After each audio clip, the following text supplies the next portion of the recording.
Kedekatan Indonesia dan Amerika Serikat dalam latihan perang bikin Cina cemburu. Ultimatum soal Natuna Utara.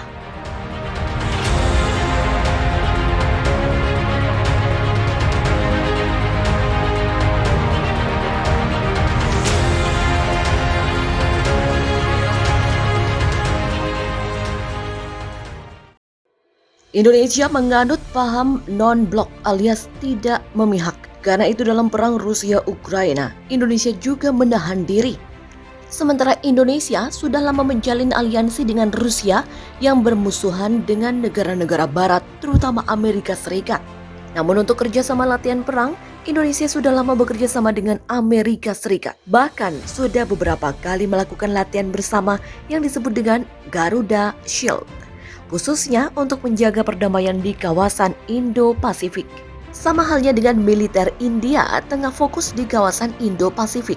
Kini militer Indonesia dan Amerika Serikat memperluas latihan bilateral tahunan mereka ke 14 negara peserta, di mana pasukan dari Inggris, Australia, Jepang, Malaysia, Singapura, dan Kanada akan bergabung dalam latihan Garuda Shield 2022 pada 1 hingga 14 Agustus mendatang. Edisi ke-16 dari latihan perang akan mencakup latihan tembakan langsung, operasi khusus, dan komponen penerbangan di antara disiplin ilmu lainnya. Perluasan latihan itu dilakukan pada saat ketegangan meningkat di kawasan Laut Cina Selatan ditambah dengan konflik Rusia dan Ukraina. Para analis mengatakan langkah itu menandakan Indonesia telah bergerak lebih dekat kepada Amerika Serikat daripada Cina dalam kerjasama militer. Garuda Shield tahun lalu melibatkan 2 divisi Angkatan Darat Amerika Serikat yang berjumlah sekitar 1.000 tentara, serta rekan-rekan Indonesia mereka dalam apa yang dikatakan Angkatan Darat Amerika Serikat sebagai edisi terbesar dari latihan perang hingga saat ini. Latihan bersama Garuda Shield selama 2 minggu terus memperkuat kemitraan pertahanan utama Amerika Serikat Indonesia dalam memajukan kerjasama dan mendukung kawasan Indo-Pasifik yang bebas dan terbuka. Indonesia tidak memberikan perkiraan berapa jumlah pasukan dari masing-masing 14 negara yang akan mengikuti Garuda Shield tahun ini. Militer Amerika Serikat dan Kedutaan Besar Amerika Serikat di Jakarta tidak segera berkomentar mengenai latihan tersebut. Indonesia terletak di tepi selatan Laut Cina Selatan yang telah menjadi sarang aktivitas militer selama beberapa tahun terakhir. Karena Cina telah melakukan militerisasi pulau-pulau yang disengketakan di sana dan Amerika Serikat serta mitranya telah menentang klaim tersebut.